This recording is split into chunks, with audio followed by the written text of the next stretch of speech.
आपने पढ़ रखा है साई का कोई सिग्निफिकेंस नहीं है, पर साई स्क्वायर का सिग्निफिकेंस होता है। ये क्या है? ये इलेक्ट्रॉन के पाए जाने की प्रायिकता है नाभिक के चारों तरफ एकांक आयतन में। तो ये क्या चीज है, लिख ले भले।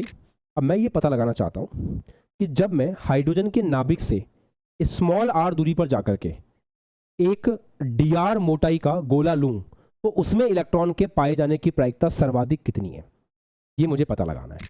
तो आपको ये बात पता होनी चाहिए कि इसका जो पीक आएगा वो पीक पहले वाले के पीक से ज्यादा आएगा, बड़ा आएगा। तो यहां क्या होगा, पीक टाइम के साथ साथ छोटा होता जाएगा, यहां पीक टाइम के साथ साथ बढ़ता जाएगा। टच करेगा कितनी बार, जितनी बार रेडियल नोड होंगे। अभी हेलो, हाँ जी, तो अभी हम केमिस्ट्री ले रहे हैं, तो अपना केमिस्ट्री का रजिस्टर्स निकाल लीजिए। हो सकता है आपने फ्रीज का रजिस्टर ओपन कर रखा हो, तो केमिस्ट्री का रजिस्टर निकाल लीजिए। और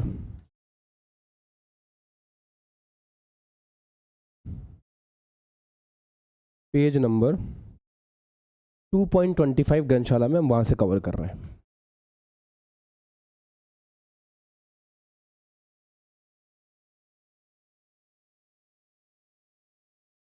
आज की क्लास में अपना फोकस बहुत अच्छे से बनाए रखना सब बच्चे, बिकॉज क्लास बहुत ज़्यादा इंपॉर्टेंट है। तो आज जो भी आप सीखोगे उसके दो तरीके होते हैं। एक तो डायरेक्ट उस चीज़ को सिखा दिया जाता है बिना उस चीज़ को समझे।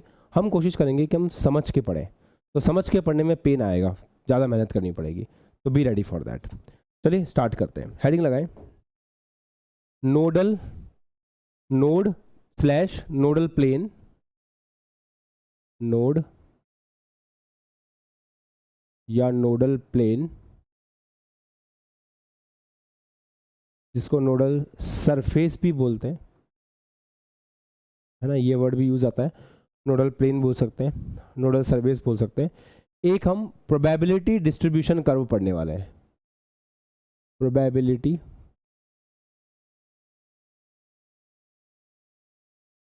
डिस्ट्रीब्यूशन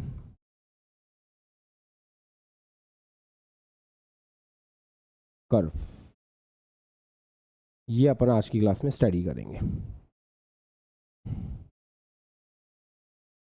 नोड, नोडल प्लेन या surface, probability distribution curve.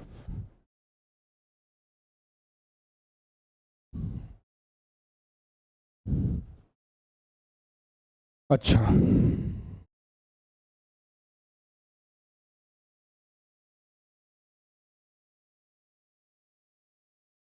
Start करें। जो पिछली क्लासेस में पढ़ाया गया था उसका कितना पोर्शन आपको याद है, इस पर बहुत ज़्यादा डिपेंड करेगा कि आज की क्लास आपको कैसे समझ में आती है ना। साई को अपन दो तरीके से लिखते हैं। एक तो अपन साई को लिखते हैं function of x comma y comma z. आपको पता होना चाहिए कि ये कार्तीय चिन्ह परिपाटी थी, कार्टिशियन कोऑर्डिनेट सिस्टम था। तो एक्स वाई जेड में अपन कैसे लिखते हैं, कार्टिशियन कोऑर्डिनेट सिस्टम में लिखते हैं।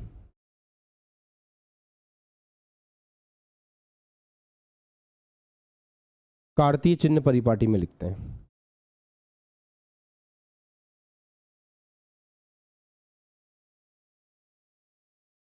और एक अपन साई को लिखते हैं as a function of r theta and phi.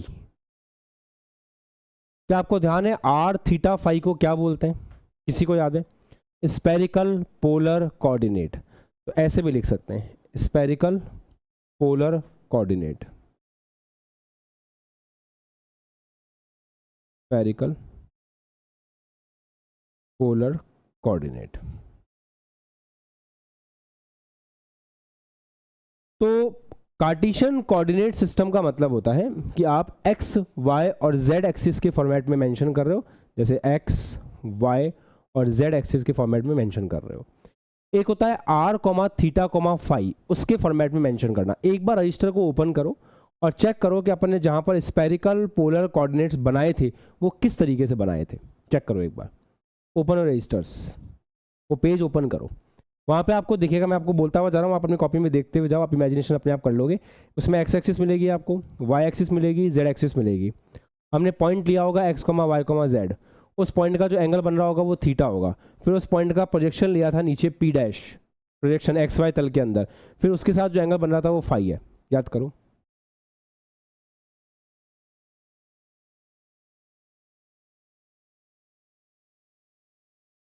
Check करो।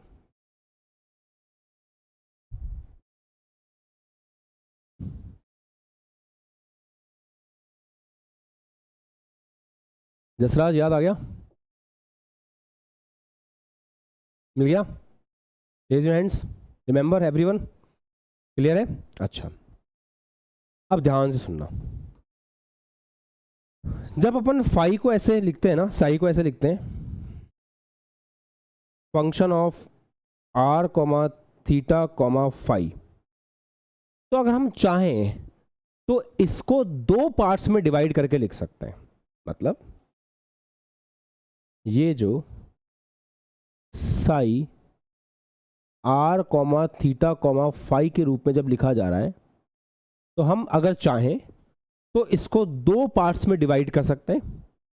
एक साई आर गुणा Sai theta comma phi.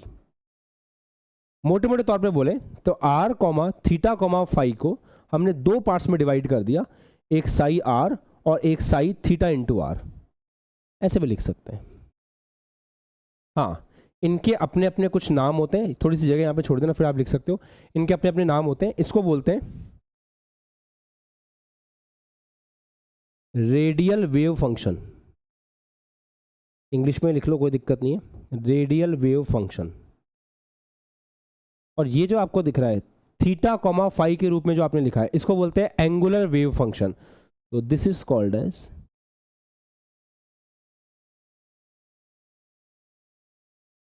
Angular wave function. तो इस प्रकार से r comma theta comma phi को अपन दो पार्ट्स में लिख सकते हैं। मतलब इस फंक्शन को अपन दो पार्ट्स में तोड़ के लिख सकते हैं, एक साई आर और एक साई थीटा कॉमा आर। ये रेडियल वेव फंक्शन है, ये एंगुलर वेव फंक्शन है। तो लिख दें इस बात को, लैंग्वेज की फॉर्म में लिख दो। Psi r comma theta comma phi को साई आर तथा साई थीटा कॉमा फाई के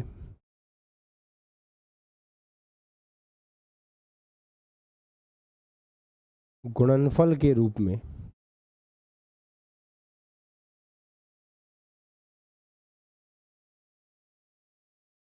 लिखा जा सकता है।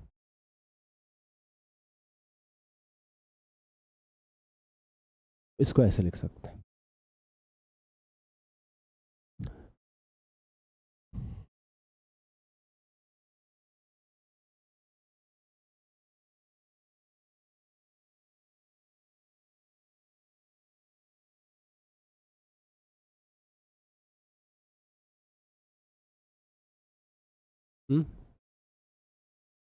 अब आपने ये चीज पढ़ी थी कि sir psi r comma theta comma phi हो चाहे कुछ भी हो, इसका तो कोई सिग्निफिकेंस होता ही नहीं है।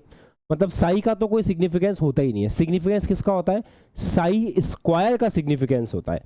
तो अगर अपन इसमें साई स्क्वायर करें तो साई स्क्वायर ऐसे लिखा जाएगा, साई आर का स्क्वायर गुणा साई थीटा कॉमा फाई का स्क्वायर। हाँ, साई का कोई फिजिकल सिग्निफिकेंस नहीं है, पर साई स्क्वायर का फिजिकल सिग्निफिकेंस जरूर होता है। क्या होता है? ये जो साई स्क्वायर है इसका अपना एक नाम है। अब ये सारी चीज़ें ना आपको स्टार्टिंग में अजीब लगेंगी, बट हम जब टर्म्स का आइडिया लगाते हैं, ये लेक्चर आपको ऐसा लग सकता है कि सर ये बहुत हैवी लेक्चर फील हो रहा है। अभी तो कुछ भी नहीं, अभी तो आसान लगेगा, धीरे धीरे हैवी होता जाएगा। मैं ये कोशिश करूँगा कि कैप्सूल से डायरेक्ट ग्राफ बनाने की जगह आप समझ के बनाने की कोशिश करो। और मैथमेटिक्स आज की क्लास में हाईली इन्वॉल्व रहेगी, पहले ही बता रहा हूँ।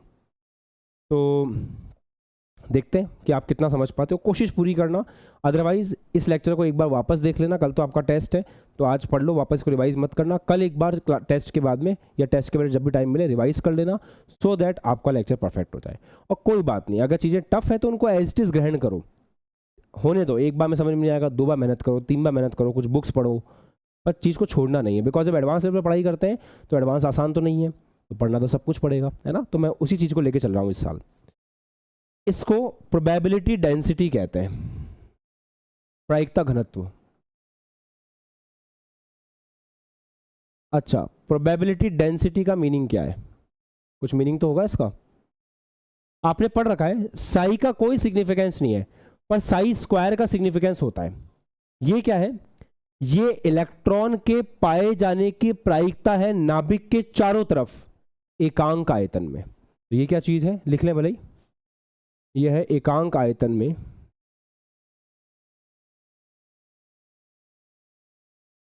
नाभिक के चारों ओर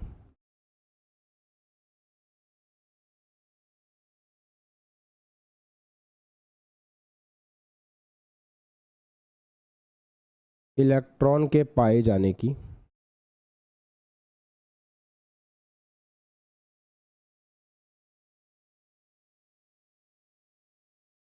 प्रायिकता है ये। वैसे भी ना, अब हम प्रोबेबिलिटी जैसे शब्दों का प्रयोग करते हैं, अब कहाँ हम प्रयोग करते हैं कि इलेक्ट्रॉन एग्जैक्टली यही मिलेगा, आर यही होगा, थीटा यही होगा, हम ऐसी बात नहीं करते। आजकल हम वैसे भी जब से श्रोडिंगर वेव इक्वेशन पढ़ा है हमारी सोच ही बदल गई है। अब हम इलेक्ट्रॉन को ऐसे देखते हैं कि यार यहाँ मिल जाएगा मैक्सिमम, तो उस तरह से बात होती है। अच्छा, ये अगर प्रोबेबिलिटी डेंसिटी है तो ये क्या है? ये है रेडियल प्रोबेबिलिटी डेंसिटी।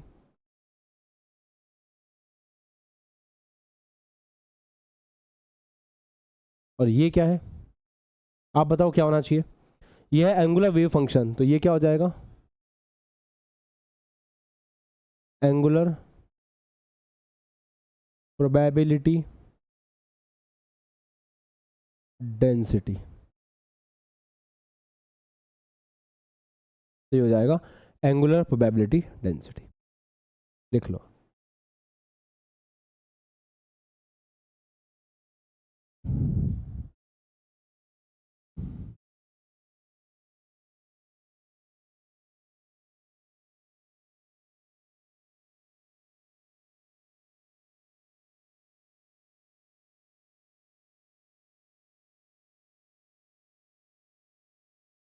अब हम ये देखेंगे कि NODE, नोड का मतलब क्या होता है ना, इसको हिंदी में भी नोड ही कहते हैं। अच्छा, आराम से सुनना। ऐसी जगह या ऐसी सतह, सतह हो सकती है, जगह हो सकती है, जहां पे इलेक्ट्रॉन के पाए जाने की संभावना 0 है, शून्य है, उसे हम लोग कहते हैं नोड। तो लिखें, ऐसा प्लेन, ऐसा तल या सतह जहां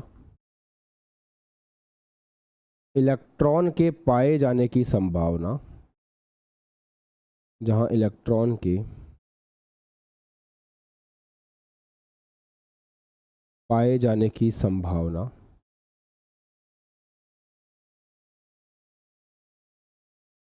जहां इलेक्ट्रॉन के पाए जाने की संभावना शून्य है, उसे नोड कहते हैं। जहां इलेक्ट्रॉन मिलेगा ही नहीं, जहां उसके पाए जाने की संभावना शून्य है, उसको नोड कहते हैं। अच्छा, ऐसे एक सवाल पूछ रहा हूं, जहां पर नोड होगा, जहां इलेक्ट्रॉन नहीं पाया जाएगा, वहां साई स्क्वायर का मान कितना होगा? जहां नोड होगा वहां साई स्क्वायर का मान कितना होगा? ऐसे बता दो इशारों से, साई स्क्वायर का मान कितना होगा? सर, साई स्क्वायर का मतलब होता है इलेक्ट्रॉन के पाए जाने की प्रायिकता, है ना अर्चिता अभिषेक? तो क्या लगता है आपको? 0, परफेक्ट, सही है। जहां पे नोड है वहां पे इलेक्ट्रॉन है ही नहीं, जहां पे इलेक्ट्रॉन है ही नहीं वहां पे साई स्क्वायर क्या है? 0 है। अच्छा, हमारे नोड भी 2 प्रकार के होते हैं, तो लिखें, नोड 2 प्रकार के होते हैं। नोड के 2 प्रकार होते हैं। एक आपका नोड होता है रेडियल नोड, है ना, तो पहला नोड होता है रेडियल, या इसको स्पेरिकल नोड भी कहते हैं, गोलीय नोड। तो पहला होता है रेडियल नोड या स्पेरिकल नोड, और दूसरा होता है जैसे इसके हिसाब से रेडियल नोड, दूसरा होता है एंगुलर नोड, तो सेकंड होता है एंगुलर नोड। एंगुलर नोड, तो फर्स्ट हो गया रेडियल नोड, सेकंड हो गया आपका एंगुलर नोड। इस पूरी कहानी में सबसे ज़्यादा इंपॉर्टेंट चीज़ क्या थी, ये इंपॉर्टेंट है कि जहां नोड होगा वहां पे साई स्क्वायर 0 होगा। चलो लिख लो आराम से इसको, और इस पेज को एक बार दिमाग में बिठा लो, फिर आगे बढ़ते हैं।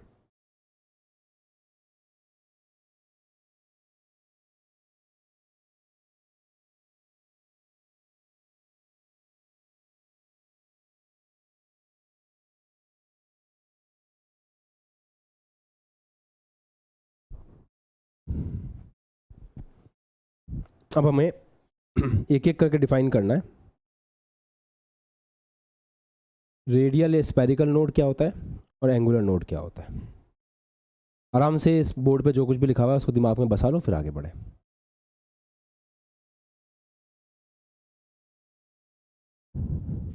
जैसा कि मैंने बोला, एक बार में लेक्चर समझ में आए इसकी गारंटी नहीं है। इस तरह के लेक्चर को आपको बहुत बार देखना पड़ सकता है, बुक्स में पढ़ना भी पड़ सकता है, और आ जाएगा समझ में। और कुछ कभी कभी ऐसा लगता है सर फालतू बात कर रहे हो आप, हमें तो एक ही बार में समझ में आ गया। तो कुछ बच्चे ऐसे भी होते हैं, कुछ बच्चे ऐसे होते हैं जो स्टार्टिंग से लेकर लास्ट तक इस टॉपिक को बिल्कुल फील करते हुए चलते हैं, कहीं कोई दिक्कत नहीं होती। कुछ ऐसे होते हैं जिनको लगता है बाउंसर जा रहा है ऊपर से। तो हर तरह के बच्चे हैं इस टॉपिक में, है ना। चलिए फर्स्ट देखते हैं रेडियल नोड। जितना सिंपल भाषा में समझ सकते हो उतना समझने की कोशिश करेंगे। यार रेडियल नोड को अपन लोग स्पेरिकल नोड भी कहते हैं ना। स्पेरिकल नोड को डेफिनेशन से भी समझा जा सकता है। बेटा स्पेरिकल नोड का मतलब है एक नाभिक के चारों तरफ एक ऐसा गोलीय शेल या ऐसा गोलीय क्षेत्र जहां पर इलेक्ट्रॉन के पाए जाने की संभावना 0 है, उसे हम लोग कहते हैं रेडियल नोड या फिर स्पेरिकल नोड। मतलब जैसे ये आपका नाभिक हो गया, इस नाभिक के चारों तरफ ऐसा गोला, ऐसा गोलीय शेल है ना, जहां पे इलेक्ट्रॉन के पाए जाने की संभावना 0 है, उसको हम लोग कहते हैं रेडियल नोड या फिर स्पेरिकल नोड। लिखे, नाभिक के चारों तरफ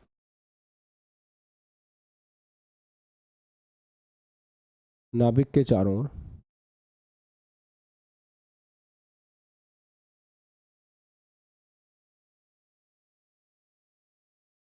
ऐसा गोलीय शेल,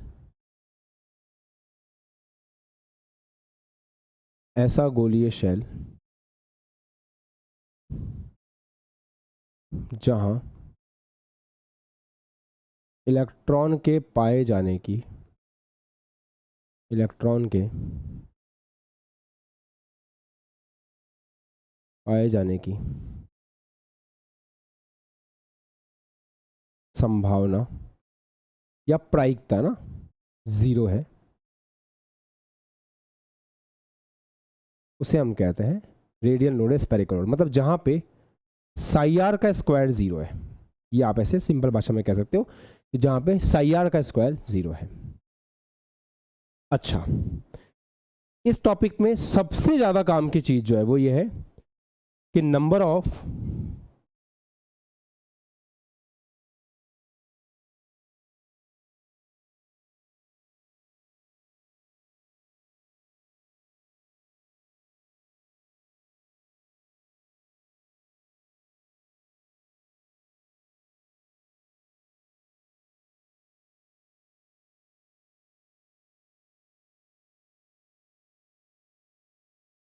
तो कोई आपसे पूछे कि एक कक्षक में कितने रेडियल नोड होते हैं, तो एक कक्षक में रेडियल नोड की संख्या कितनी होती है।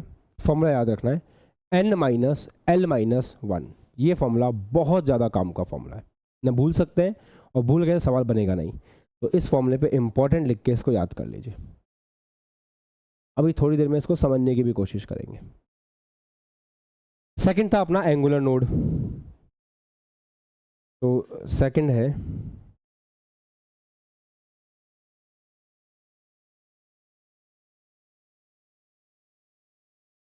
Angular node.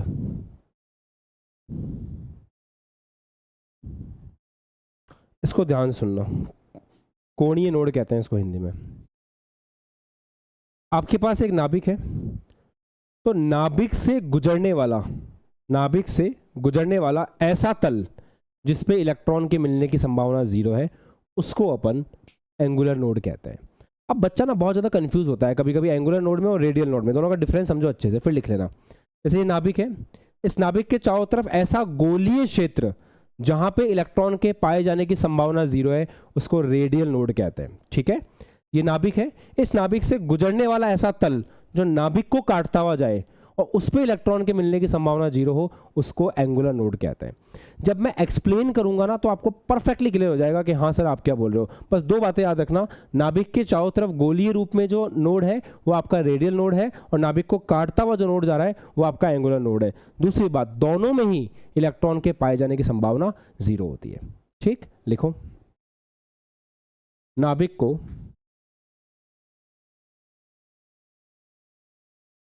सम्मिलित करता हुआ, आप काटता हुआ लिखना ठीक नहीं है, फिर भी आप चाहो तो लिख लो, नाभिक को काटता सम्मिलित करता हुआ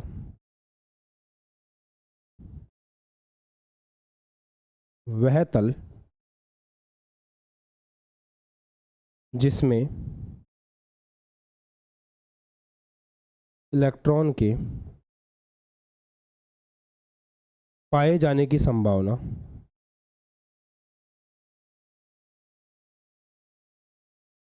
पाए जाने की संभावना 0 है, कोणीय तल कहलाता है। अच्छा, मजे की बात, एक कक्षक में कोणीय तल का फॉर्मूला क्या होता है, कोणीय नोड का फॉर्मूला क्या होता है? तो एक कक्षक में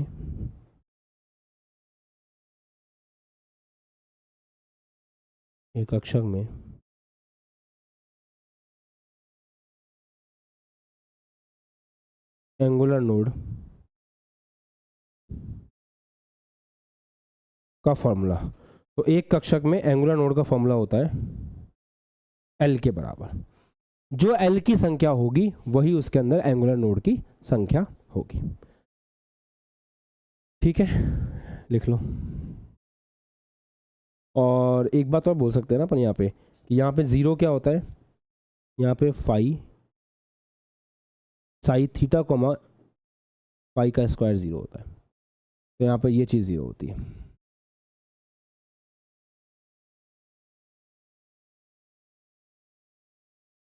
चलो अब हेडिंग लगाओ, कक्षकों में एंगुलर नोड।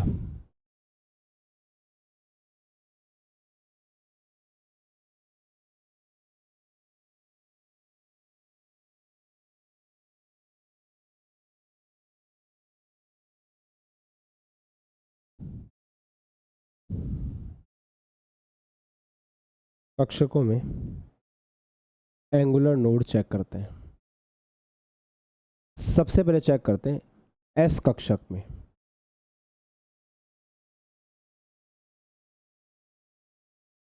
अच्छा, आप लोग मुझे एक बात बताओ, एंगुलर नोड की संख्या क्या होती है, फॉर्मूला क्या है उसका? अभी भी आपने देखा, एंगुलर नोड का फॉर्मूला क्या है?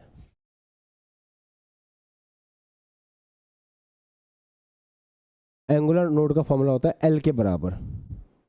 तो S कक्षक के लिए L का मान कितना होता है? 0। तो S कक्षक के लिए एंगुलर नोड 0 होता है। मतलब आपको S कक्षक के लिए ऐसा कोई प्लेन या तल मिलेगा ही नहीं जो नाभिक से काटता हुआ जा रहा हो और वहां पे इलेक्ट्रॉन के मिलने की संभावना 0 हो। समझने की कोशिश करते हैं, कैसा होता है एक्स कक्षक? गोले के रूप में होता है, ये रहा, ऐसा है आपका एस कक्षक। अब आप ये देखो, ये एक्स एक्सिस हो गया, ये वाई एक्सिस हो गया, ये जेड एक्सिस हो गया।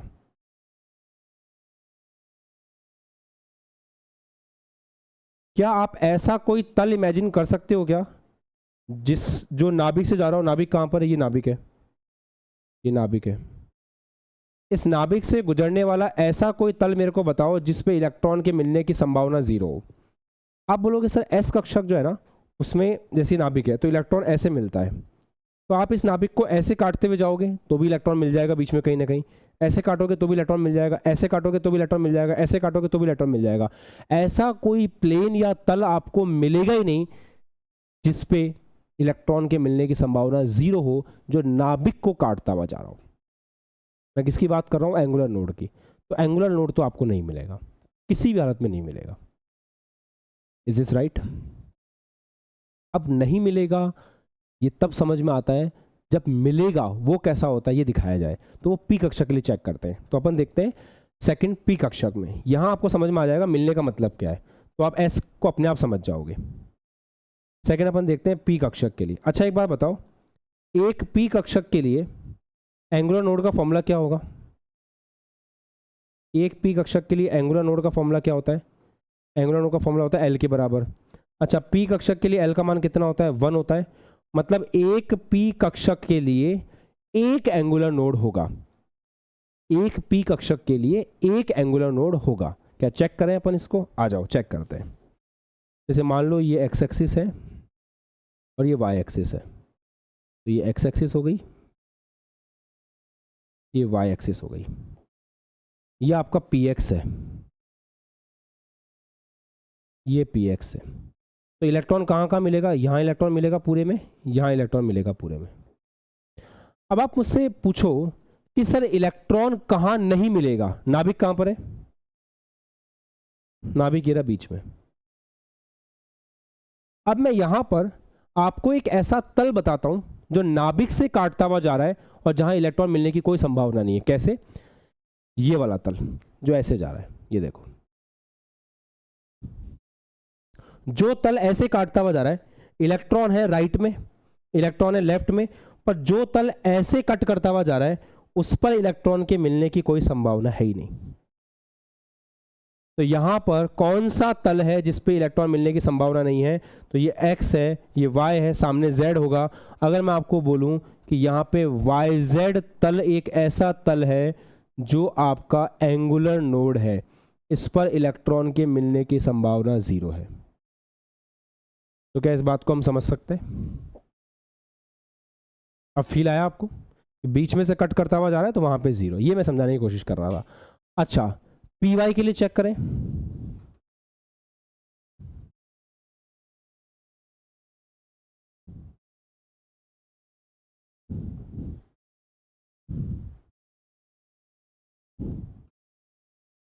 ये y है, ये x है,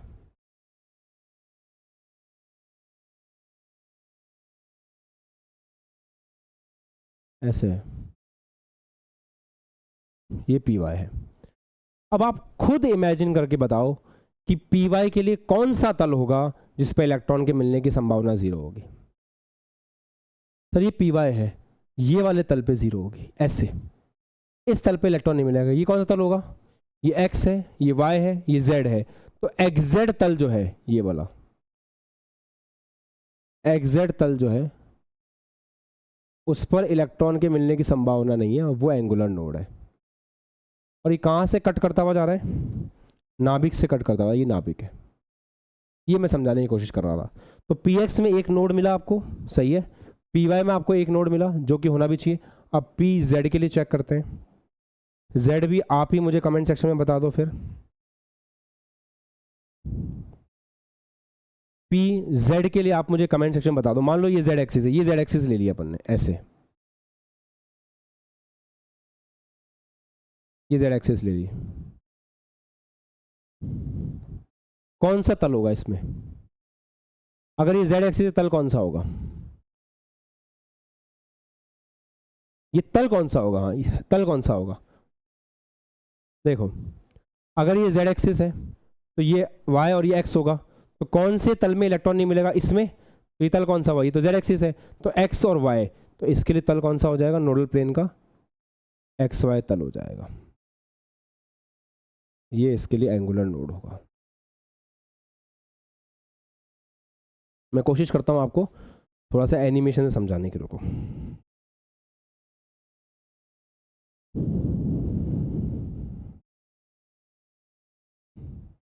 एक छोटा सा डायग्राम है वो देख लो, उससे शायद आपको और क्लियर हो जाए।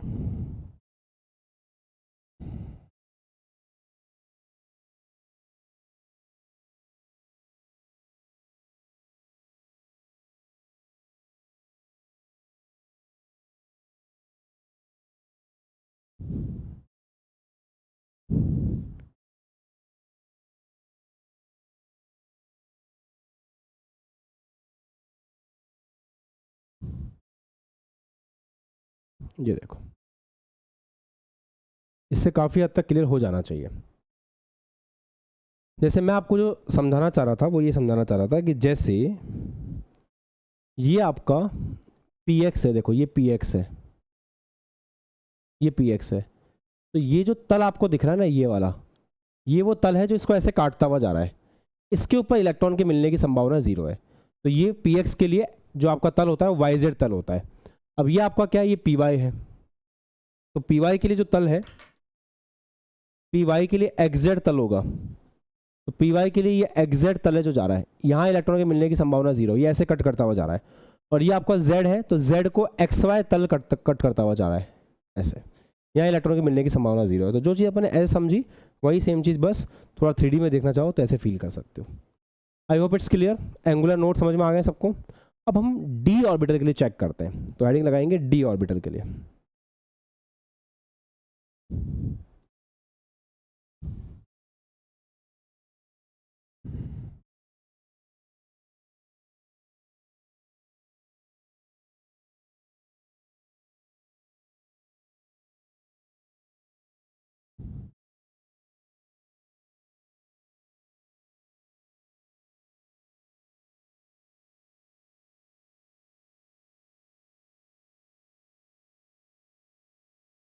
अच्छा ऐसे ही बताओ, डी ऑर्बिटल में एंगुलर नोड कितने होंगे, नंबर कितना होगा उनका,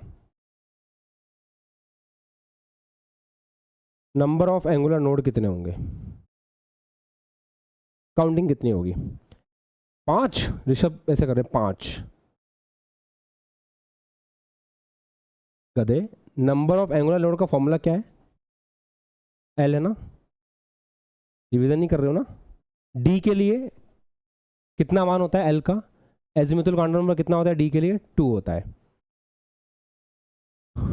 कल के टेस्ट में तुम्हारी बहुत बुरी हालत होगी बेटा। 0s1p 2d और 3f, तो 2 है। अब हमको समझना है कि कैसे। तो सबसे पहले चेक करते हैं डी एक्स वाई में। डी एक्स वाई कैसा होता है? ये x है, ये y है। तो एक ऐसा होगा, एक ऐसा होगा। यहाँ इलेक्ट्रॉन मिलेंगे, यहाँ भी इलेक्ट्रॉन मिलेंगे, यहाँ भी इलेक्ट्रॉन मिलेंगे, यहाँ भी इलेक्ट्रॉन मिलेंगे। तो खुद मुझे बताओ कि इलेक्ट्रॉन कहां पर नहीं मिलेंगे?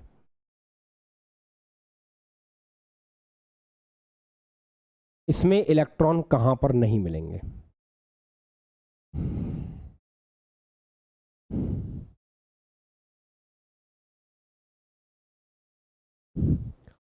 एक तो इस तल में नहीं मिलेंगे, ये तल कौन सा होगा? वाईजेड तल। और एक इस तल में नहीं मिलेंगे, ये होगा एक्सजेड तल। तो ये 2 तल हो गए जो नाभिक से गुजरते हुए जा रहे हैं, जिनमें इलेक्ट्रॉन के मिलने की संभावना जीरो है। ऐसे आप चेक कर सकते है ना। अच्छा ये तो हो गया डी एक्स वाई। अब अपन देखते हैं डी वाई जेड।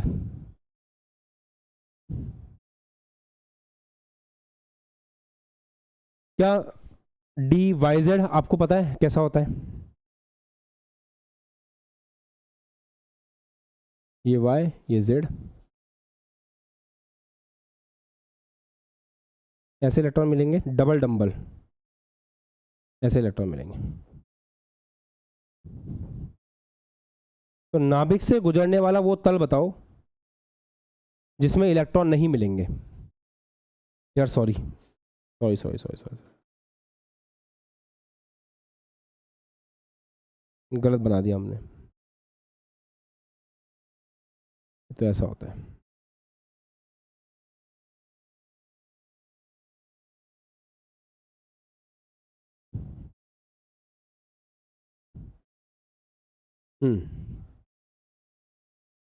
बताओ कहाँ पे नहीं मिलेंगे? ये x हुआ तो एक तो एक्स वाई में नहीं मिलेंगे और एक एक्स जेड में नहीं मिलेंगे। तो ये दो नोडल प्लेन हो गए डी वाई जेड के अंदर। ऐसे ही डी एक्स जेड में बता सकते हो।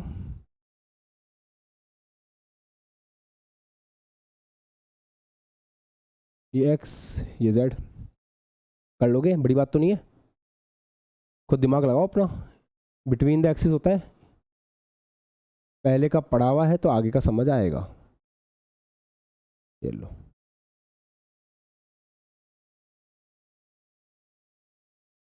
ये रहा। अच्छा, इसमें कौन कौन से तल में नहीं मिलेंगे इलेक्ट्रॉन? ये आपका डी एक्स जेड है। 5 कक्षक होते हैं ना एक्स में, तो एक तो ये वाला वाई जेड और दूसरा ये वाला एक्स वाई। ये दो नोडल प्लेन होंगे इसके अंदर। डन है। अच्छा, d x square minus y square में क्या ख्याल है? D x square minus y square में चेक करें। एक्स वाई ऐसे कट करता हुआ जाता है, जो गलती से अपन से इसमें बन गया था। ये बिटवीन द एक्सिस होता है। क्या सोचते हो इसके बारे में? कहाँ मिलेगा नोडल प्लेन? ये सोचने का विषय है, अच्छा विषय है सोचने का, कोई दिक्कत नहीं है। थोड़ा दिमाग लगाओगे तो इसमें मिल जाएगा। ये वाला प्लेन और ये वाला प्लेन जो ऐसे काटता हुआ जा रहा है 45 डिग्री पे, जो ऐसे काटता हुआ जा रहा है 45 डिग्री पे, ये दो नोडल प्लेन है आपके पास यहां पर। इनमें इलेक्ट्रॉन के मिलने की संभावना बिल्कुल जीरो है। तो 45 डिग्री है एक्स वाई एक्सिस से, तो ये दोनों प्लेन क्या है? इनके लिए आप इंफॉर्मेशन लिख सकते हो। ये 45 डिग्री है एक्स तथा वाई से। ये है d x square minus y square में। इस तरह से हम नोडल प्लेन दिखा सकते हैं। अब एक लास्ट रह गया है आपके पास, कौन सा रह गया है?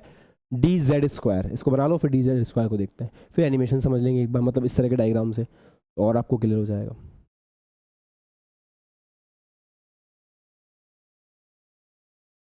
मुझे लग रही युवांक, गर्मी तो तेज है यार, सही बात है।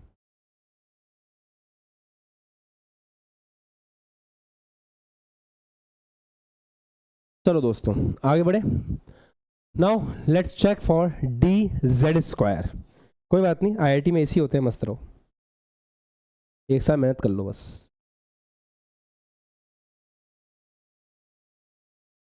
इससे अच्छा मोटिवेशन क्या हो सकता है? नहीं,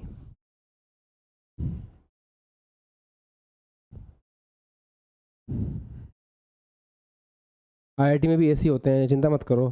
थोड़ी कम मेहनत करोगे तो एनआईटी में भी ऐसे ही होते हैं, चल जाए काम। अच्छा, डी जेड स्क्वायर कैसा होता है? बस आसपास के फुद्दू से बीटेक कॉलेज में एसी नहीं मिलेंगे तुम्हारे को। तो ये आपका डीजेड है। अब डीजेड में आपको पता है ना, बिटवीन द एक्सिस होता है मामला, तो बिटवीन द एक्सिस ऐसे होता है। ये जेड एक्सिस पे होगा पहली बात तो ऐसे, ये एक इस तरीके का, और दूसरी ऐसी रिंग होती है,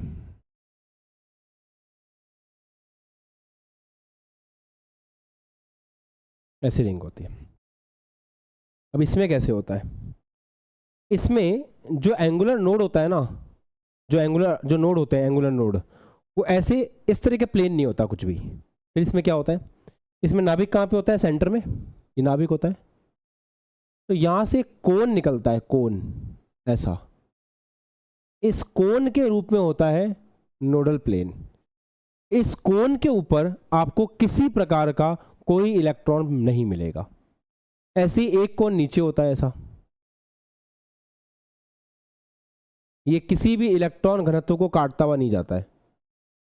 अच्छा बना देते हैं, एक कोन ऐसा होता है, ये किसी भी इलेक्ट्रॉन घनत्व को काटता हुआ नहीं जाता। ऐसे इमेजिन करो ऊपर एक लोब है ऐसे, और यहाँ पे ऐसी रिंग है। अगर ऐसे कोन जाए तो वो जो कोन जा रहा है, ये रिंग थी, इस रिंग किसी भी साइड में से निकल गया ऐसे, इस रिंग की भी साइड में से निकल गया ऐसे, और लोब को भी उसने टच नहीं किया। तो इस तरीके से जो कोन बन रहा है, इस पे इलेक्ट्रॉन के मिलने की प्रोबेबिलिटी 0 होगी। कितने कोन है? एक कोन ऊपर हो गया, दो कोन नीचे हो गए। तो यहां पर नोडल प्लेन दो कोन के रूप में होता है, दो कोन के रूप में है। लिख लो, इसका एनिमेशन वाला डायग्राम मैं आप तक पहुंचा देता हूँ ना।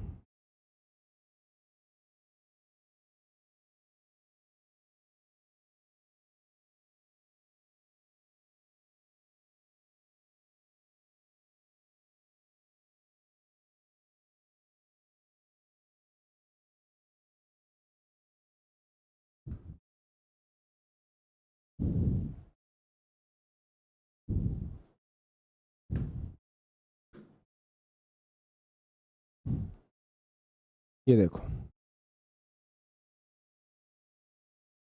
अच्छा ध्यान से देखेंगे बेटा, ये डी एक्स वाई है, तो डी एक्स वाई में तो एक्स और वाई एक्सिस के बीच में है, दो तल आ गए। ये डी वाई जेड है, डी एक्स जेड है, ये डी वाई जेड है, ये d x square minus y square, इन सबको समझना इतना मुश्किल नहीं है। ये डी जेड स्क्वायर है, इसको समझना थोड़ा सा जरूरी होता है। तो देखो, ये जेड है, बीच में रिंग है, तो जो कोन आ रहा है उस कोन को ऑब्जर्व करना। कोन अंदर से आ रहा है ऐसे, ये कोन है,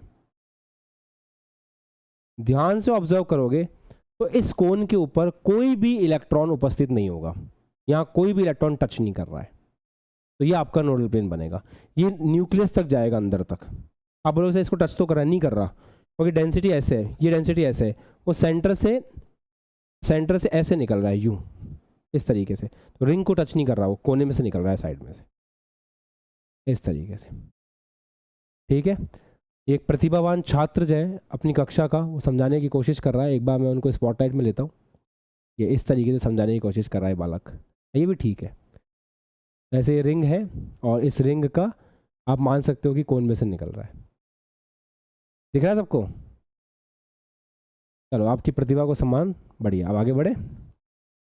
समझना इंपॉर्टेंट है, कैसे भी समझो। चलो बना लो डायग्राम वायग्राम। तो अब मोटी मोटी बात समझ में आ गई आपको कि नोड कैसे चेक करते हैं। अच्छा, एक बात और रह गई थी, यहाँ पे देख लेते हैं। रेडियल नोड है L-L-1 और एंगुलर नोड है L, तो टोटल नोड कितने हुए? यही बता दूं? कहाँ बताऊं यार, जगह नहीं है। ये टोटल नोड कितने हुए?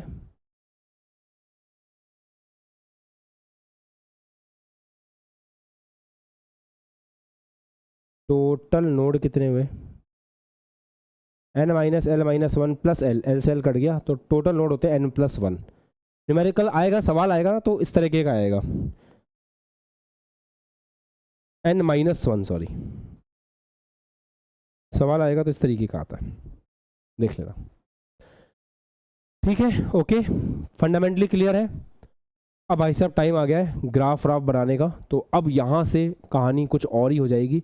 तो लिख लो, देख लो शांति से, फिर हम कुछ नया पढ़ेंगे। अब बना लो डायग्राम वायग्राम।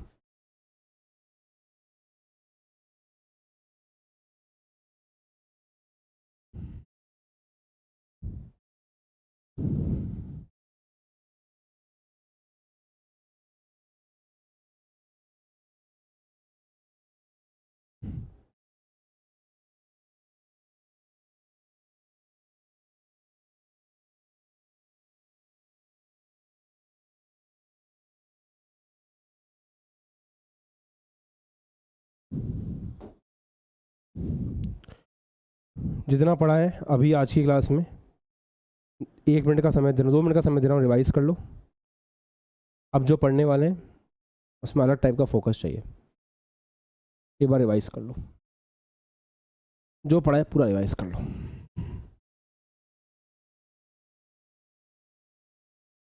और रिवाइज करने वाली चीज़ कौन सी? नोड वोड नहीं, रिवाइज करने वाली चीज़ है ये, इसको अच्छे से देख लो एक बार पूरा।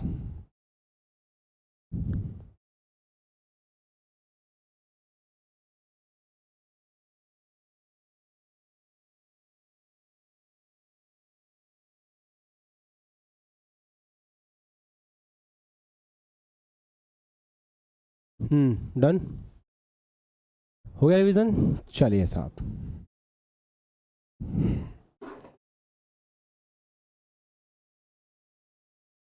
अब देखते हैं आपने क्या रिवाइज किया, हमने क्या पढ़ा।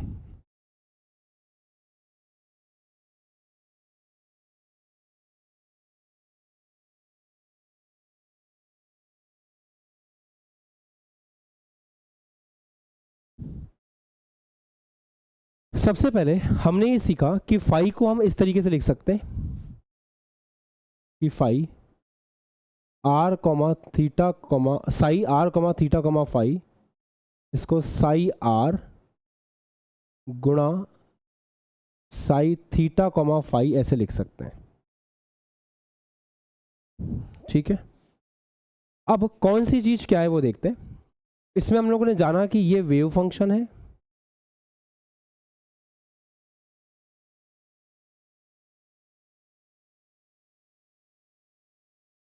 साई आर क्या है, psi are radial wave function है, रेडियल एंगुलर दिमाग में बिठा लो अच्छे से, है ना। तो ये रेडियल वेव फंक्शन है।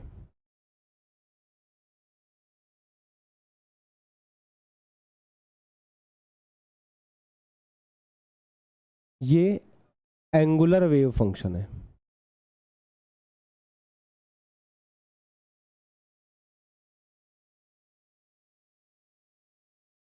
अच्छा, अगर हम स्क्वायर कर दें पूरे का तो कहानी बदल जाती है। स्क्वायर करो, तो इसका स्क्वायर किया,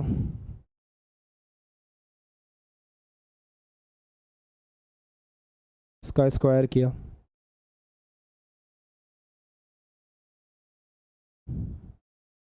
इसका स्क्वायर किया। अच्छा, इसको क्या बोलते हैं, इसको बोलते हैं प्रोबेबिलिटी डेंसिटी। नाम अच्छे से क्लियर होना चाहिए, प्रायिकता घनत्व, probability density.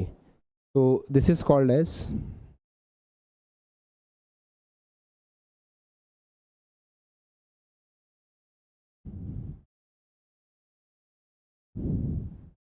Probability density.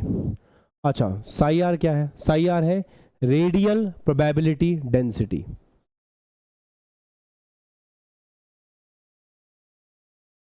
Radial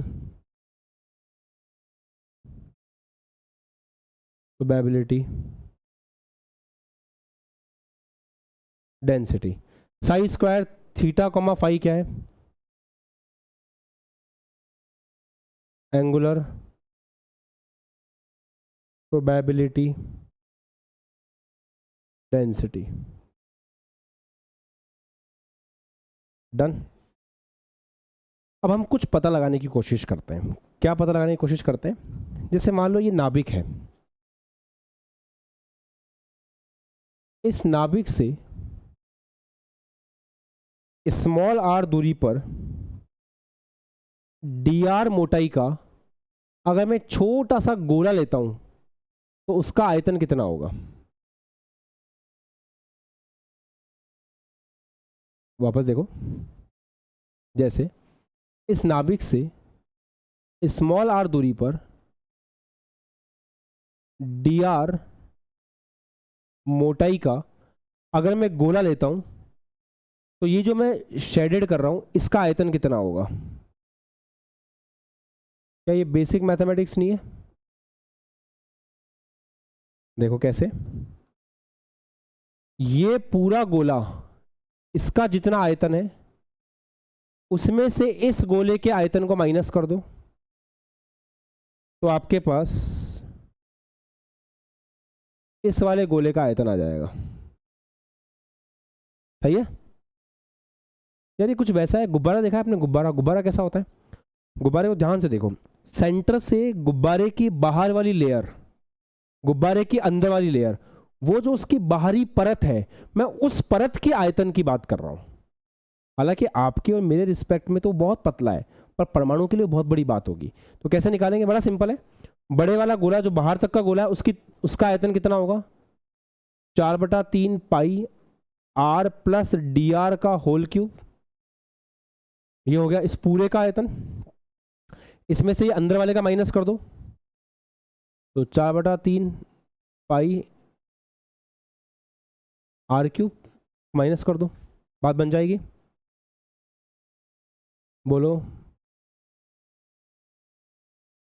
clear है? बात बन जाएगी नहीं बन जाएगी? ऐसे कर सकते हैं ना? अगर इस तरीके से करेंगे तो आंसर तुरंत निकल के आ जाएगा। चलो करते हैं, अब तो मैथमेटिक्स से करो, निकालो वैल्यू कितनी आ रही है। ए प्लस बी के होल क्यूब का फॉर्मूला लगाओ और निकालो।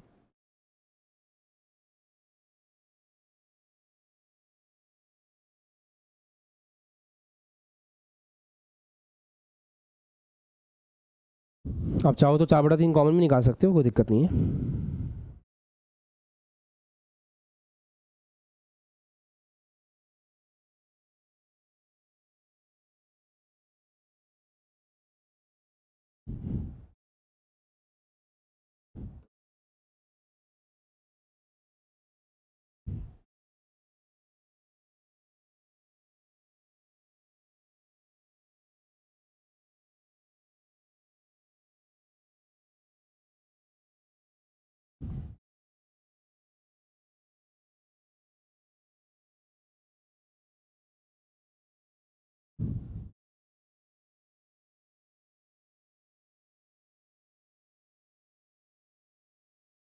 हो गया क्या?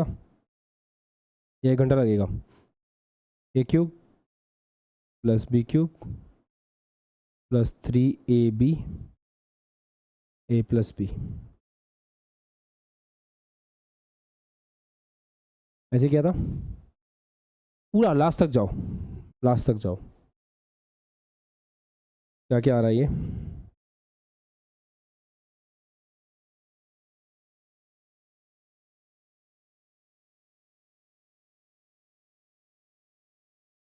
Three r square d are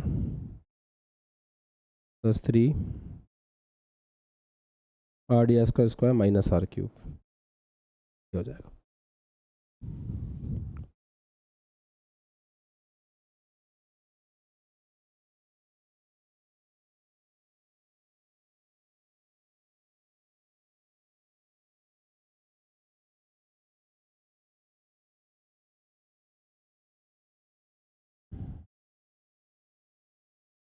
हो गया? अब काम की बात सुनो। देखो डी आर ना बहुत छोटी चीज़ है, डी आर बहुत छोटी चीज़ है। तो जहाँ जहाँ पे भी डी आर आ रहा है ना, डी आर का स्क्वायर आ रहा है, डी आर का क्यूब आ रहा है, हम उसको नेग्लेक्ट कर सकते हैं। डी आर बहुत छोटा है, ये बहुत छोटा है, तो डी आर का स्क्वायर और भी छोटा होगा, डी आर का क्यूब और भी छोटा होगा। तो जहाँ डी आर का स्क्वायर आ रहा है या जहाँ डी आर का क्यूब आ रहा है उसको हम कैंसिल कर सकते हैं, नेग्लेक्ट कर सकते हैं। पहली बात तो इस आर क्यूब से आर क्यूब कैंसिल, ये डी आर का स्क्वायर आ रहा है, ये डी आर का क्यूब आ रहा है, तो इसको और इसको नेग्लेक्ट कर देंगे।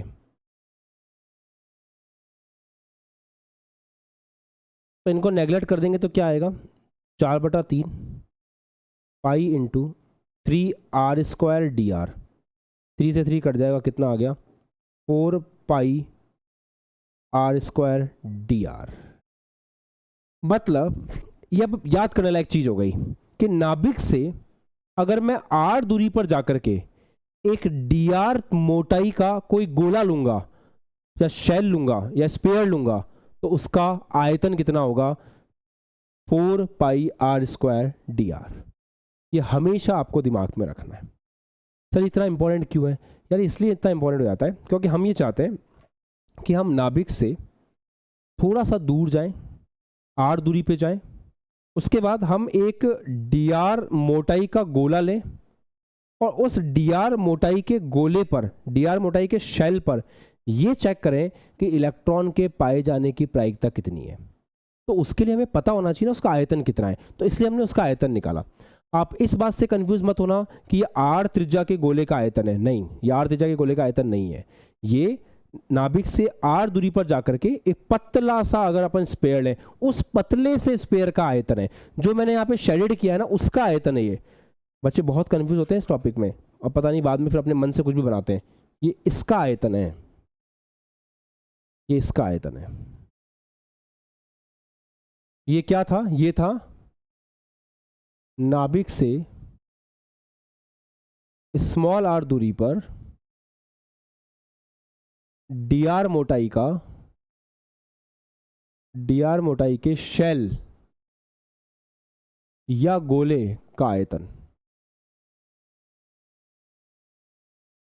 ये था ये टॉपिक। एक छोटी सी बेसिक मैथमेटिक्स बीच में अपन ने एंटर की है कि अगर ऐसा कोई गोला देखना हो तो हम ऐसा देखेंगे। अच्छा जी, एक बात और बताइए, इस गोले में इलेक्ट्रॉन के मिलने की प्रायिकता क्या होगी? इस गोले में इलेक्ट्रॉन के मिलने की प्रायिकता क्या होगी?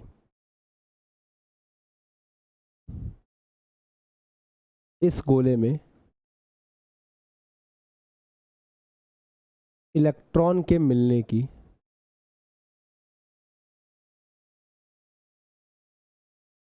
रेडियल प्रोबेबिलिटी क्या होगी?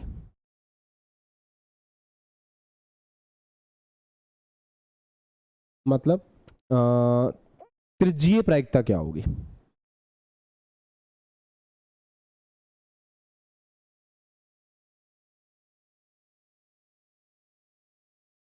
बता सकता है कोई? बता सकता है कोई? एक बात बताओ, घनत्व का मतलब क्या होता है? द्रव्यमान एकांक आयतन पर, ये मतलब होता है। तो क्या कोई ऐसी टर्म है क्या जो ये बता सके कि इलेक्ट्रॉन के मिलने की प्रायिकता का घनत्व कितना है त्रिज्यीय रूप में? ढूंढो इस बोर्ड पे ऐसी कोई टर्म लिखी हुई है क्या?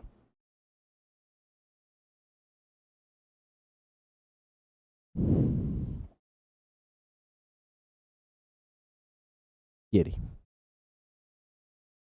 साई स्क्वायर ये बताता है कि एकांक आयतन पर त्रिज्यीय रूप में इलेक्ट्रॉन के मिलने की प्रायिकता क्या है। और आप कितने आयतन में ढूंढ रहे हो? इतने आयतन में। ये कितना हो जाएगा? साई आर का होल स्क्वायर इंटू आपके गोले का आयतन। कितना है आपके गोले का आयतन? 4 pi r square d are. ये चीज होगी, इसको बोलते हैं रेडियल प्रोबेबिलिटी डिस्ट्रीब्यूशन फंक्शन। इसको बोलते हैं रेडियल प्रोबेबिलिटी डिस्ट्रीब्यूशन फंक्शन। अब मैं चाहता तो डायरेक्ट रटवा सकता था, पर मैंने आपको समझाया कि है क्या चीज। इसका मतलब होता है कि एकांक आयतन में, सॉरी, इसका मतलब होता है कि नाभिक से अगर मैं स्मॉल आर दूरी पे जाऊं और डी आर मोटाई का अगर कोई गोला लूं तो उसमें इलेक्ट्रॉन के पाए जाने की प्रायिकता ये होती है। ये इसका मीनिंग है। इसका एक नाम और है, इसको रेडियल डिस्ट्रीब्यूशन फंक्शन भी बोलते हैं। सिंपल प्रोबेबिलिटी वर्ड हटा देते हैं कभी कभी, इसको रेडियल डिस्ट्रीब्यूशन फंक्शन भी बोलते हैं। इसको कभी कभी रेडियल डिस्ट्रीब्यूशन फंक्शन के नाम से भी जानते हैं, ऐसा भी कभी कभी बोल देते हैं इसको। अच्छा, अब आपको ग्राफ पढ़ने हैं 3 प्रकार के। एक आपको ग्राफ पढ़ना है साई आर और आर के बीच में। अब आपको अच्छे से पता है साई आर क्या है, आर क्या है। दूसरा ग्राफ आपको पढ़ना है साई स्क्वायर आर और आर के बीच में। अब आपको ये भी पता है कि साई स्क्वायर आर क्या है। तीसरा आपको ग्राफ पढ़ना है इन भाई साहब, मतलब psi square r 4 pi r square d r versus r के बीच में। ये 3 ग्राफ आपको पढ़ने, और ये तीनों ग्राफ अलग अलग ऑर्बिटल्स के लिए पढ़ने, और ये एग्जाम में आते हैं, चाहे मेंस हो चाहे एडवांस हो।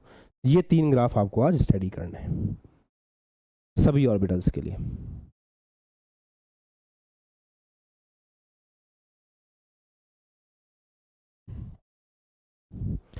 अब आप चाहते तो मैं रटवा सकता था ये 3 ग्राफ बनाने, तुमको इतना बोल देता, सिंपल भाषा में सुन लो, अब आसान भाषा में सुन लो, जिसको बहुत आसान चाहिए, जिसको कोई एडवांस नहीं चाहिए, आसान भाषा में सुनो।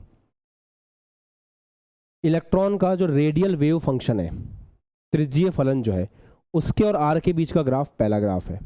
दूसरा जो त्रिज्यीय प्रायिकता घनत्व है, कहाँ ये रहा, त्रिज्यीय प्रायिकता घनत्व, उसके बीच में और आर के बीच में ग्राफ दूसरा ग्राफ है। तीसरा नाभिक से स्मॉल आर दूरी पर डी आर मोटाई का अगर अपन कोई आयतन लें, गोला लें, तो उसमें इलेक्ट्रॉन के पाए जाने की जो प्रायिकता है वो ये है। इसके बीच में और आर के बीच में ग्राफ चाहिए। ये आसान भाषा में हुआ। बाकी तीनों का जो इन डेप्थ नॉलेज है कि कहाँ से क्या आया वो मैंने आपको दे चुका हूँ। अब ग्राफ के अंदर भी दो ऑप्शंस हैं आपके पास। मैं इस ग्राफ को डायरेक्ट कैप्सूल के थ्रू भी बनवा सकता हूँ, जिसमें आप ऐसे बना लोगे, या फिर आपको उसमें भी एडवांस लेवल पे जाके समझना है, फिर आप कैप्सूल सीखना चाहोगे। तो डायरेक्ट या advance, now you choose second. तो फिर दिमाग का भाजी पाव होगा, मुझे मत बोलना, क्योंकि मैं जो अब बताने वाला हूँ वो थोड़ा अजीब लगेगा आपको देखने में। 15-20 मिनट, आधा घंटा हो सकता है आगे का बहुत अजीब निकले, बट लास्ट में कहीं ना कहीं कैप्सूल तो मैं दे दूंगा, उससे ग्राफ बन ही जाएंगे। ये देखो, ये सारे ग्राफ, ये कैप्सूल इसमें भी लिखे हुए हैं बुक के अंदर भी, तो कैप्सूल हमारे पास है, हम वो दे देंगे आपको लास्ट में। पर कोशिश करते हैं कि इस साल वाले बच्चों को एडवांस लेवल पे जाकर के ग्राफ बन कैसे रहे वो समझाते हैं। तो आप इसको कॉपी कर लो अच्छे से पहले, और तैयार हो जाओ दिमाग की मैगी बनवाने के लिए। आगे, नाउ एंजॉय। अब हम ये सीखते हैं कि साई आर जो एक रेडियल वेव फंक्शन है किसी कक्षक के लिए, उसका सामान्य समीकरण क्या होता है। तो लिखें, रेडियल वेव फंक्शन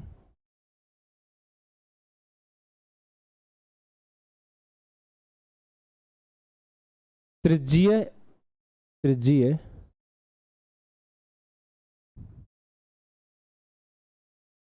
तरंग फलन।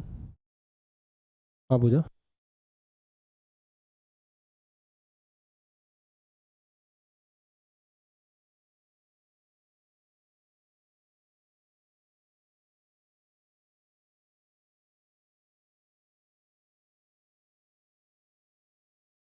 फलन का किसी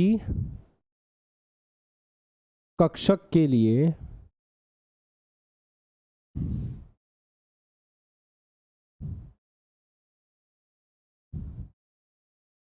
सामान्य समीकरण।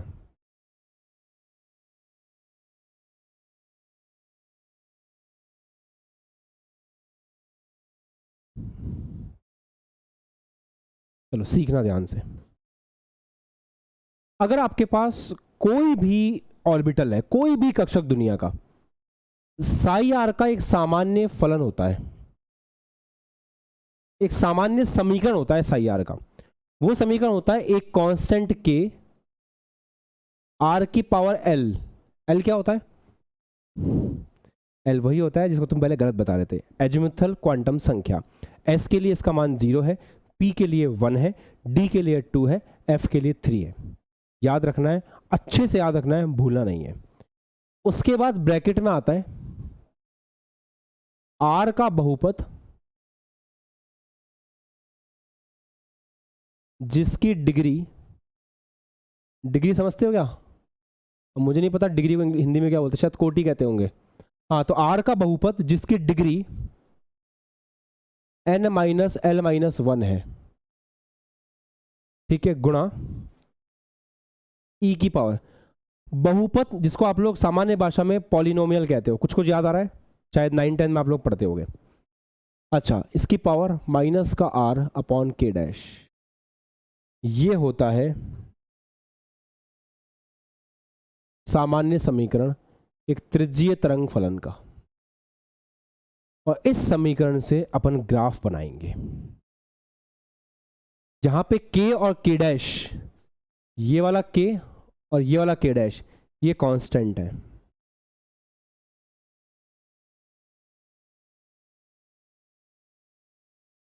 तो k और k डैश कांस्टेंट होते हैं।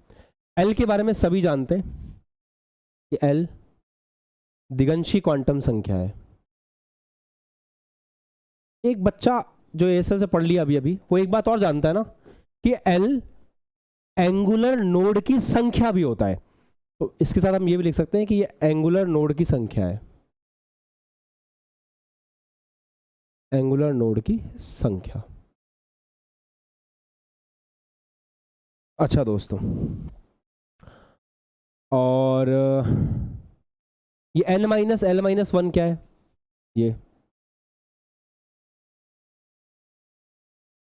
ये रेडियल नोड की संख्या है।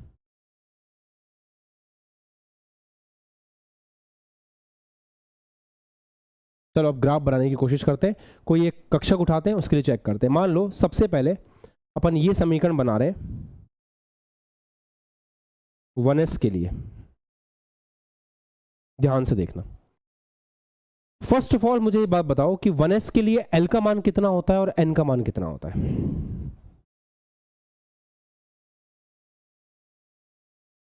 1s के लिए l का मान कितना होता है और n का मान कितना होता है? 1s के लिए l का मान होता है 0 और n का मान होता है 1। समीकरण कैसे बनेगा? कांस्टेंट के r की पावर l, r की पावर 0, r की पावर 0 कितनी होती है? 1 होती है। चलो लिख लेते हैं एक बार को फिर भी, के r की पावर 0। अच्छा अंदर बताओ, r का बहुपद जिसकी degree n minus l minus 1 है, निकालो l माइनस l माइनस 1 कितना आ रहा है? n की वैल्यू 1 माइनस l की वैल्यू 0 माइनस 1, तो 1 माइनस 1 0, मतलब यहां तो कुछ आएगा ही नहीं, हटाओ। e की पावर माइनस का r अपॉन के, ये समीकरण बन गया। ये आपका 1s के लिए समीकरण बन करके तैयार है। तो 1s के लिए समीकरण कैसा बना?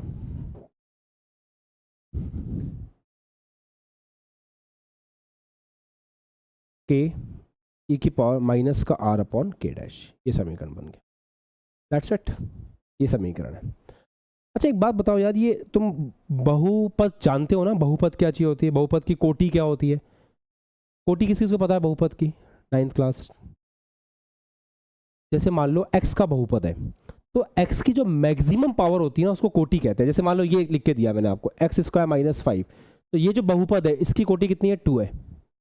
ये कोटि का मतलब होता है। बहुपद किसका है? ये x का है। कोटि कितनी है? 2 है।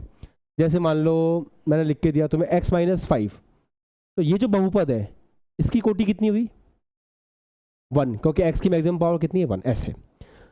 चलो ठीक है, अब साई आर निकाल के दिखाओ 2s के लिए। 2s के लिए कैसे निकालेंगे? एक कांस्टेंट k, 2s के लिए कितना कितना होता है? 2s के लिए n का मान 2 होता है, l का मान 0 होता है। अच्छा n का मान 2, l का मान 0, तो r का मान तो 0 है, खत्म। बहुपद की बात करते हैं। r का बहुपद जिसकी degree n minus l minus 1 है, तो n 2 l 0 माइनस 1, मतलब यहां पे जो बहुपद आएगा उसकी डिग्री कितनी होगी? 1। बहुपद की डिग्री 1 है, मतलब r की मैक्सिमम पावर कितनी होगी? 1 होगी, ऐसा हम बोल सकते हैं। जो बनेगा ना उसमें r की पावर 1 होगी। तो कैसे लिखें? कुछ भी लिख दो। जैसे मान लो लिख दो आपने k डैश माइनस r1 लिख दिया, ये भी एक बहुपद हो गया। मान लेते हैं ऐसा बहुपद है, तो इसमें डिग्री 1 है, देख लो r की पावर 1 है, तो मान लेते हैं ऐसा कोई बहुपद आ रहा है। तो इस प्रकार का कोई बहुपद बीच में आएगा, कुछ कांस्टेंट होगा, हम नहीं जानते क्या होगा, वो आप हायर बीटेक में पढ़ते रहना। अच्छा e की पावर कितना? माइनस का r अपॉन के डैश, ये साई आर का फॉर्मूला हो गया 2s के लिए। इस प्रकार से अपन लिख सकते हैं। 2p के लिए लिख के दिखाओ। तुम लोग ट्राई करना चाहोगे या एक काम को रहने दो, तुम तो देख लो वही बहुत है। ट्राई करने के चक्कर में मुझे मारे जाओगे। इधर देखो 2p है, तो 2p के लिए मान कितना होगा? n की वैल्यू होगी 2, l की वैल्यू होगी 1, मैंने पहले ही वार्निंग दी थी। अच्छा तो k r की पावर, इस बार l कितना है? 1 है, तो यहाँ पे r की पावर 1 आएगा। अच्छा अंदर चेक करो, 2 माइनस 1 माइनस 1 0 हो गया, हटा दो इसको, कुछ नहीं है। e की पावर माइनस का r अपॉन के डैश, ये कितना आ गया? के आर ई की power minus r upon k dash, ऐसे। तो ऐसे आप किसी के लिए भी लिख सकते हो, चाहे जिसका मन हो उसके लिए लिख सकते हो आप, कोई दिक्कत नहीं है। क्या मैं एक और लिख के दिखाऊं, फिर अपन ग्राफ पे चलेंगे। साई आर 3D के लिए लिख के देख लो, इक्वेशन लिख पा रहे हो क्या आप? 3D के लिए के कांस्टेंट, r की पावर l कितना होता है? बेटा n की पावर 3 है, l की पावर SPD 2 है। चलो तो r की पावर कितना हो गया? 2। अच्छा आगे बताओ, बहुपद बनेगा क्या?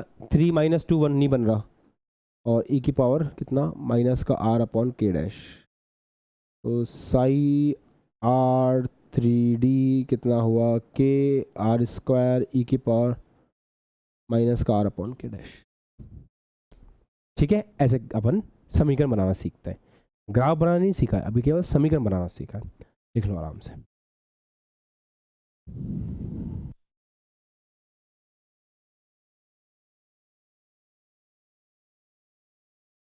आगे बढ़े।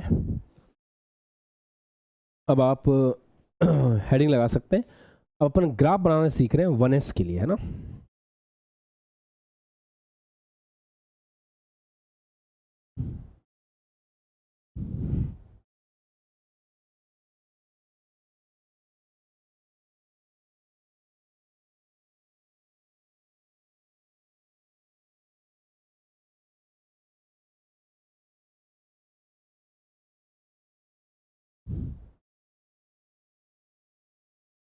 चलो 1s के लिए ग्राफ बनाते हैं। सबसे पहले साई आर कितना था 1s के लिए, ये बताइए आप पहले तो।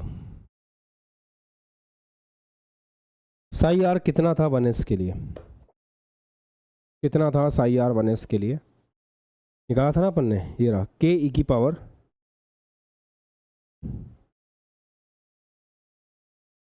की पावर माइनस का आर अपॉन के डैश, ये था, यही था। अब एक काम करते हैं, इसका स्क्वायर करते हैं, तो साई आर का स्क्वायर निकल के आएगा। ग्राफ उसका भी तो बनाना है। साई आर का स्क्वायर करेंगे तो के का स्क्वायर होगा। देखो कांस्टेंट का स्क्वायर होता है ना, तो फालतू उसको लिखने की जरूरत नहीं है। भाई एक कांस्टेंट का स्क्वायर हो रहा है तो एक नया कांस्टेंट मिल जाएगा, उसमें क्या बात है। तो इस के का स्क्वायर करूंगा तो एक नया कांस्टेंट मिल जाएगा, केवल लिख देते हैं उसको। अच्छा इसका स्क्वायर करेंगे तो ऊपर आएगा माइनस का 2r, और नीचे के डैश है, के डैश का स्क्वायर करेंगे उससे क्या मिलेगा, वापस एक कांस्टेंट ही मिलेगा, तो उसको लिख देते हैं k2। चलेगा।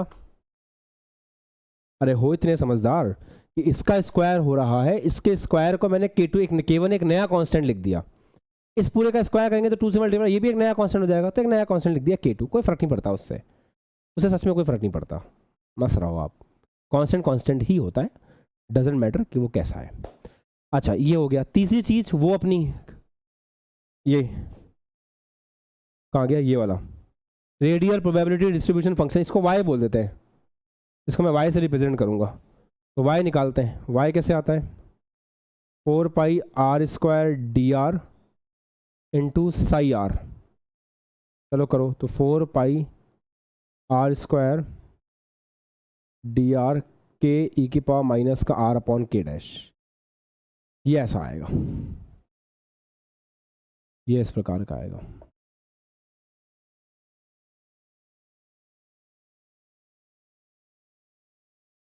ठीक है। अब ग्राफ बनाने की कोशिश करो, अगर बना पाते हो तो जस्ट ट्राई, कि आप ग्राफ बना पा रहे हो क्या।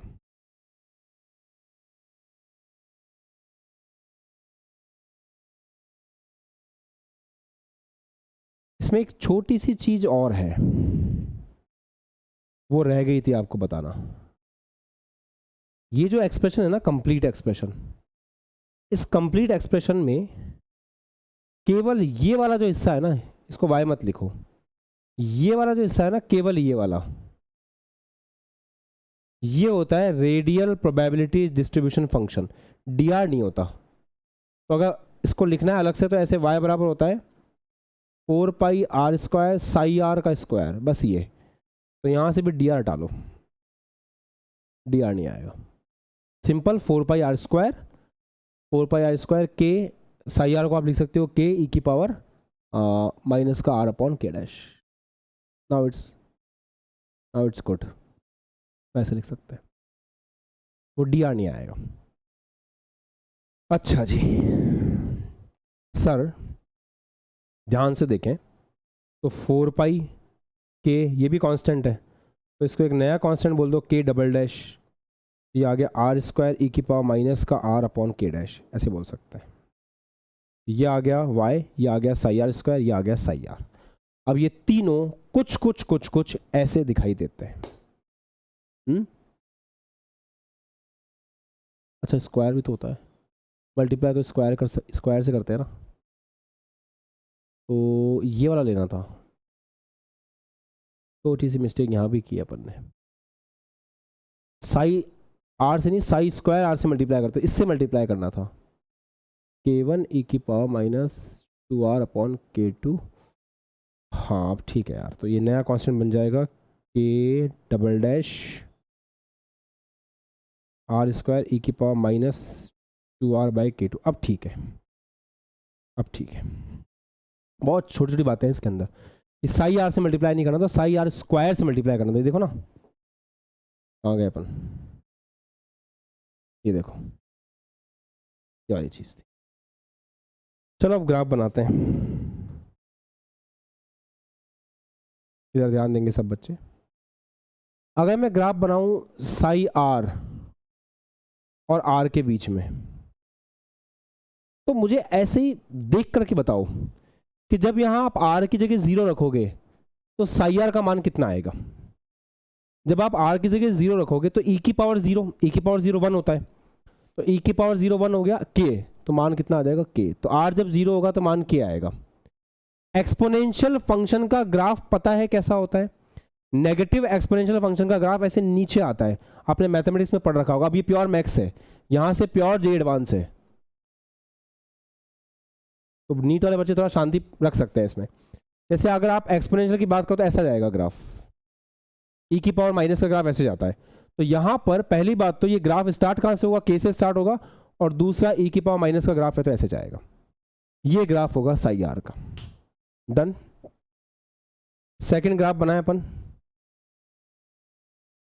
ये ग्राफ अपन बनाते हैं साई आर स्क्वायर और आर के बीच में।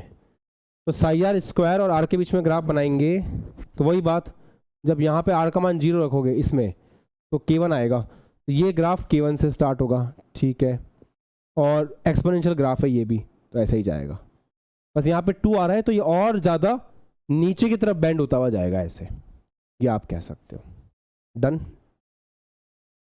अब तीसरा ग्राफ किसके बीच में बनेगा, इस y के बीच में और r के बीच में। y क्या है पता है ना आपको, y के बारे में बता दूं, y क्या है, y है 4 पाई r स्क्वायर